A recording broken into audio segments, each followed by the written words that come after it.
Got a couple of quick notes before we wrap up the show in the final half hour today, and some of those notes involve some of those wonderful people who help keep us on the air here. And I'd like to thank them from the bottom of my heart for uh, for what they do. They spend some money here as advertisers, which allows News Radio 1310, KLIX, and our companion on the web, newsradio1310.com, to stay with you and keep you informed. Ramsey Heating and Electric is among that group of fine people that really keep the lights on at the radio station. The summer heat, of course, is here. And even though we had a cool stretch the last few days, you're going to see things spike back up in the coming week. And, other than Sunday when we're expecting some rain, but you got to have a little of that, right? Whether you need repairs right now or would like to avoid problems in the future when it comes to your AC, call the pros at Ramsey Heating and Electric. Make sure the job is done right the first time and set yourself up for a great summer. You can see Ramsey Heating and Electric at 2600 Overland Avenue in Burley, or give Ramsey Heating and Electric a call at 678-0459. Ramsey Heating and Electric, where they sell warm winters and cool summers. That's Ramsey Heating and Electric. 9:35, Bill Colley with you on Top Story on News Radio 1310, KLIX and newsradio1310.com. It's 68 right now. I've got a lot of material I'm just not going to get to this morning. I could do a show that was 5 hours long today and still not get to all of it, which is a shame. But I wanted to share a couple of things with you quickly because they're related to an argument we've been having in this community now for, probably years before I got here, but it's really heated. The heat has been turned way up ever since we've gotten headlong into this refugee program and discussions about whether we should be doing better screenings of people from other parts of the world. A writer by the name of Raymond Ibrahim, and his name may sound Arab, but not all Arabs are Muslims. There are Arab Christians. Think about Brigitte Gabriel, who's going to be coming here to Twin Falls on August 4th. There's a fine example of that. But he is writing at Middle East Watch. Jihadi hate for non-Muslims is not limited to the Islamic State, he says, which U.S. leadership dismisses as neither a real state nor representative of Islam. Rather, it's the official position of, among others, Saudi Arabia, a very real state, birthplace of Islam, and of course, friend and ally of America. According to this governmentally supported fatwa that they've issued in Saudi Arabia, Muslims, that is, the entire Saudi citizenry, must oppose and hate whomever Allah commands us to oppose and hate, including the Jews, the Christians, and other mushrikin, that means non-Muslims, until they believe in Allah alone and abide by his laws, which he sent down to his prophet Muhammad, peace and blessings upon him. Quran verses include, do not take the Jews and the Christians for your friends and allies. And you shall find none who believe in Allah and the last day on friendly terms with those who oppose Allah and his messenger, even if they be their fathers, their sons, their brothers, or their nearest kindred. And he's got several pages of these things that are going on here. And some of these things are posted officially at the Saudi government website, including fatwas against Christians and Jews. And yes, the Saudis would like to continue to sell us more oil, but we're not buying as much. And that may mean that they're going to finally decide to act upon what they've been recommending that their own people do to us. Here's another one that I think that we've got to bring up. We always hear, why do they hate us so much? Well, number one, we're in a lot of their countries. That's the libertarian argument. But number two, how do you think they feel when they read stories? Did you see the video yesterday? It was floating around the internet yesterday. It's a couple of days old now. Ashton Carter, the defense secretary, talking about how the military will pay for sexual reassignment surgery for the troops, if they so desire. Now, do you think if you were a Muslim that you would have any respect for that? Here's from the Daily Signal. 5 things you need to know about the Defense Department's new gender identity policy. Number 1, military medical providers' religious freedom, freedom of conscience, and professional direction are threatened. So someone will come to you and say, Private Plumpernick over there wants this done. He wants to be a she, and you'll do it or else. Well, I don't believe in it. Sorry, you've got to do it. According to the new policy, discrimination based on gender identity is a form of sex discrimination. And the accommodation language means what exactly? So now, you can't say to someone, you've got to be able to use, I guess, shim or sure when you're talking about the troops. And by the way, do chaplains who counsel on the basis of their sincerely held religious beliefs run afoul of this prohibition? What about medical providers who request to be removed from the gender transition decision matrix? Uh, yeah, so they're going to be in trouble. Well, they're just going to boot all of the chaplains out of the military in the first place. Standards are now anything but standard. And number 5, the Department of Defense looked beyond our borders for justification. In other words, well, they're doing it in other countries, so we might as well go jump off a bridge too. If Jimmy's going to jump off the bridge, we might as well do it. That's what my parents would have said to me when I would have said, Jimmy down the street's doing it. And my mother's common phrase would be, if Jimmy went and jumped off the bridge, would you do the same? Then she'd whack me one for even bringing it up. 20 minutes away from, Washington Post has a story. I've got to get to this. Muslim camps are spreading in the U.S. to help kids, quote, be proud of who they are, unquote. Yes, here in the liberal media, every day we put on our lipstick so that we can give a great big wet kiss right on the bum of any Muslim. Got more details on that in just a few minutes. And your telephone calls, too, if you're so inclined. I said you got to get up and get involved. That means picking up the telephone. That's on the way on News Radio 1310, KLIX, and newsradio1310.com. Media Research Center has a story. Apparently, a smuggler who was bringing refugees and migrants in from North Africa to Europe because, the German Chancellor, Angela Merkel, that's a German set of words for Hillary Clinton. She welcomes these people so that they can continue to destroy her country. So they're bringing them in by the boatload, obviously, dumping them off on the shores of Italy. This guy says that what they do, though, is a lot of these people who can't afford the cost, they just pick them up, and then on the way over, across the Mediterranean, they say, all right, pony up. And if you can't afford the cost, then you're sold to vivisectionists. What does that mean? They sell you to people who then kill you, chop you open, and harvest your organs for resale on the black market. The Dalai Lama said a few weeks ago, instead of bringing all of these people into Europe and the United States and Canada, what we should do is set up camps and guard camps for them in their home countries. So then they wouldn't be subject to this sort of thing. And the Dalai Lama is not a knuckle-dragging conservative. I don't know if he drags his knuckles at all, to be honest with you. 9:45, Bill Colley with you on Top Story on News Radio 1310, KLIX and newsradio1310.com. It's 68, and you're up next. You're on the air. Good morning, Bill.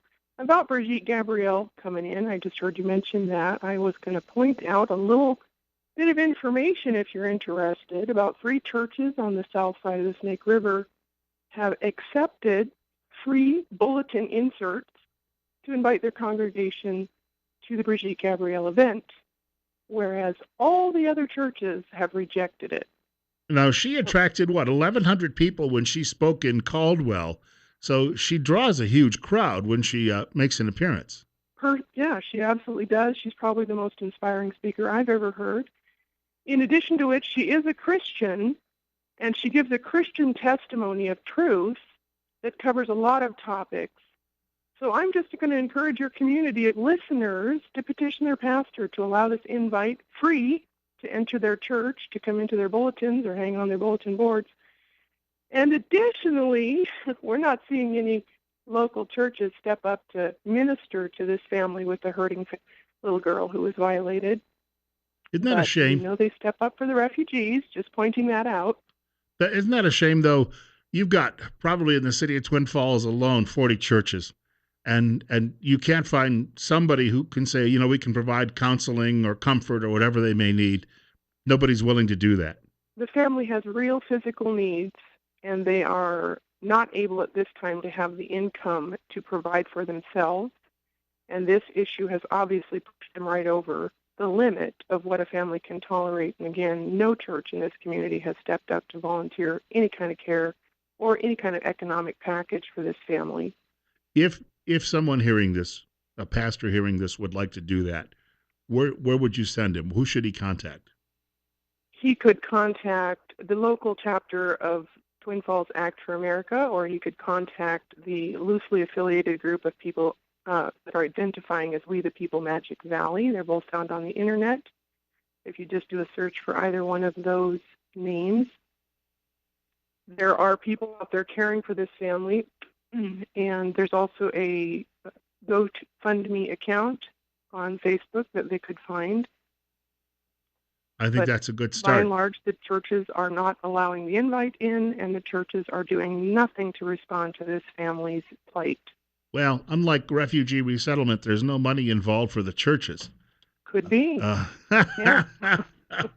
Thank you, Bill. Hey, thank you for the telephone call. 736-0300. Brigitte Gabriel was on our show when she made her appearance in Canyon County. And what a wonderful conversation with her. I've watched a lot of her videos, her testimony before the United Nations, and various other. But she's not making any of this up, folks. It happened. It happened in her home country. Lebanon was considered one of the most beautiful places on the planet way back in the early 1970s. Beirut was called the Paris of the Middle East. And then the Muslims got their, I won't say beer muscles on because they don't drink beer. I guess their ganja muscles on, or tea muscles, or whatever it was, and went in and destroyed the city and the country. And they keep destroying it over and over and over again. And they went around neighborhoods killing entire families of Christians. And Gabriel had to live in a basement for a while until they could figure out how to get out of the country with their basically by the skin of their teeth.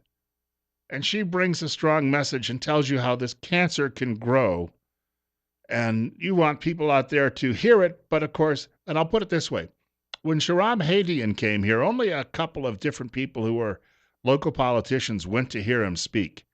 Now, for educational purposes, fine. They're not there necessarily endorsing it, but they're so frightened that some newspaper editor may say, well, I don't... Look, nobody reads the dang newspaper editorial page other than me. You got it? And a few politicians. People, if they read the dang newspaper at all anymore, they look at the comics and they look at the sports page. So this walking around in fear that somebody at the newspaper may not like you because you go to a meeting to better inform yourself is a bunch of bunk. Get out there and do it. 10 minutes away from 10 o'clock. Bill Colley on Top Story on News Radio 1310, KLIX and newsradio1310.com. Thank you for your patience. Yeah, Bill, good morning. Thank you. As an American taxpayer, I'm really, really curious what's going on in Iraq there. Did we give that to Iran as part of that nuclear deal? I mean, it seems like Iran is now, we just handed it to Iran. So that nuclear deal is a year old, as yeah. of yesterday, I believe it is. And when we pulled out Iraq, it seems like that Iran kind of filled the vacuum there. I mean, we spent, what, $1 trillion on bases and equipment over there, and seems to be nobody wants to talk about what's really going on over there. But I think aiding and abetting the enemy is treason. Is that right? It is. Yeah. Well, I'm real curious, what's going on over there. There seems to be just a real cover-up on news. They don't want anybody really knowing what's going on over there, and I think that would be the first time in history America has ever done something like that. World War I, World War II, we always destroyed our supplies when the military left an area. Always, 100%. We did not give the anything. We blew up the ammo, the guns, the supplies, and here the country spent, I don't know how much, probably well over $1 trillion. I mean, a total military infrastructure left to somebody over there, and it looks like somebody just gave it to Iran. And I thank you for the call. I just read a story about Iran the other day, written by a reporter who decided to go interview some people who live there. And, this notion that, well, it's just the government, it's not the people who dislike us. You better disabuse yourself of that. That's not the case at all. They don't like Americans. That's the writer's conclusion. And he said it's a historical thing that goes back all the way to the Iraq-Iran war because the Western powers were backing the Iraqis in the 1980s just because they knew that there was a terrorist base in Iran.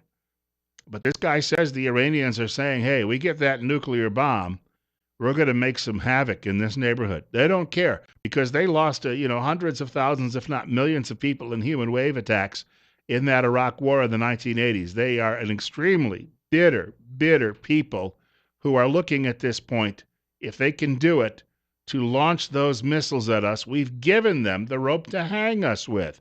And I was reading this a couple of days ago after I got home, and I was just stunned. It's like, why would we be doing this? Why would we be giving these people the power? It's a little bit like saying, I know you don't like me, so here's a shotgun and some shells, and I'll just go stand over here on the other side of the room. But I know that you really aren't going to use them. I know you keep saying that you're going to kill me, but I mean, ha ha ha ha.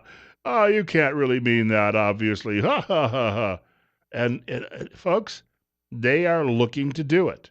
And according to this fellow who did these interviews with people he met in cafes and on the streets, it cuts across demographic lines in that country.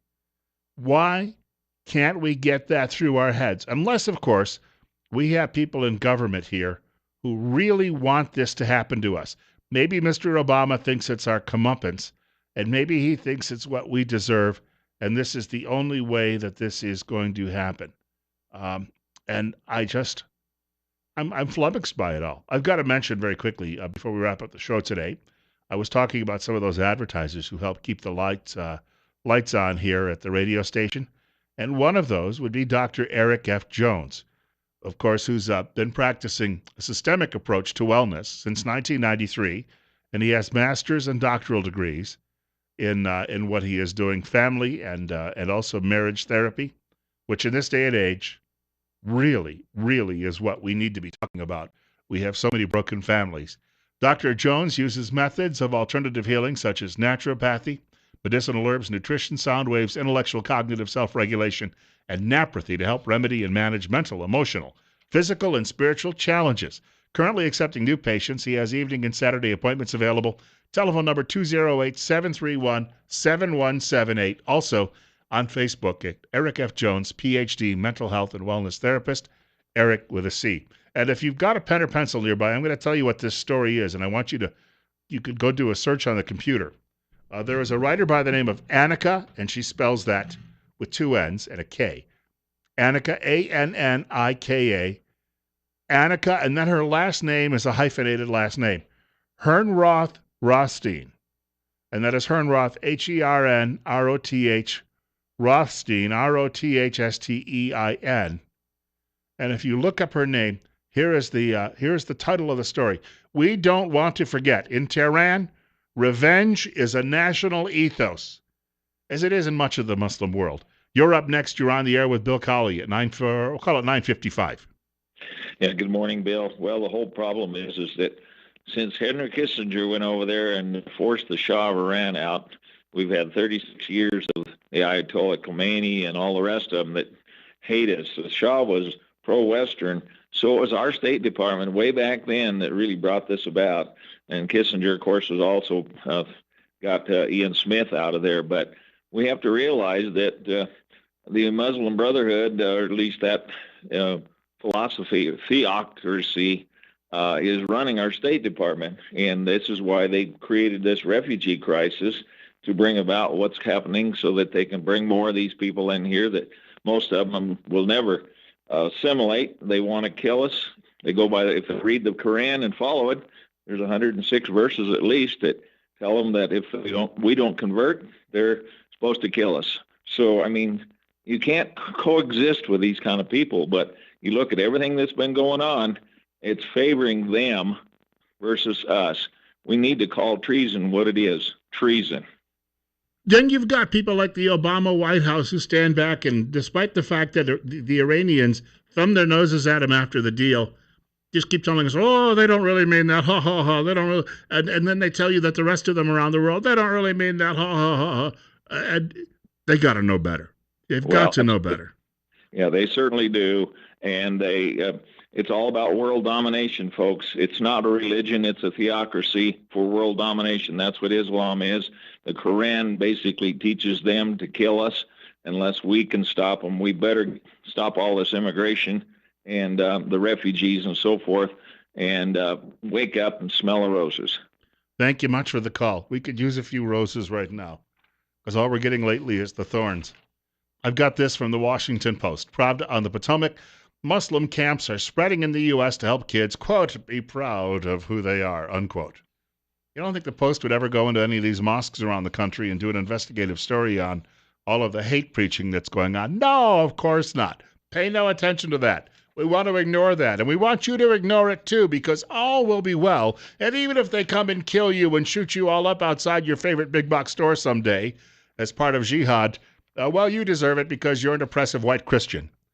Listen to this fawning writing. It was the last day of Camp Ramadan, and a sea of smiling parents had their arms outstretched, holding up more than a dozen cell phones to capture all of the song and dance and children's humor contained in the end of camp assembly. And on stage, a normally polite and bookish 11-year-old was doing an impersonation of Donald Trump. I'm trying to make America great again by kicking out Mexicans, Muslims, and African Americans. By the way, sweeping a hand over his dark-cropped hair, this hair is real. Ha, ha, ha, ha, ha, ha. Oh, that evil Mr. Trump and all of those good young Muslims. The writer says, you think this age group is young, talking at the end of the leadership skit featuring the Trump character. But the teacher says they're also very mature, thoughtful children. The youngest children, ages 3 to 5, learned about the animals of the Quran. Old Mustafa had a farm, E-I-E-I-O. And a boom boom here, and a boom boom there, and a bang bang here, and a bang bang there. Old Mustafa had a farm, E-I-E-I-O. Rush Limbaugh is coming up next. Bill Colley saying, God willing, if the creek don't rise, they'll allow me to come back here tomorrow morning between 8 and 10 o'clock. Have a great day.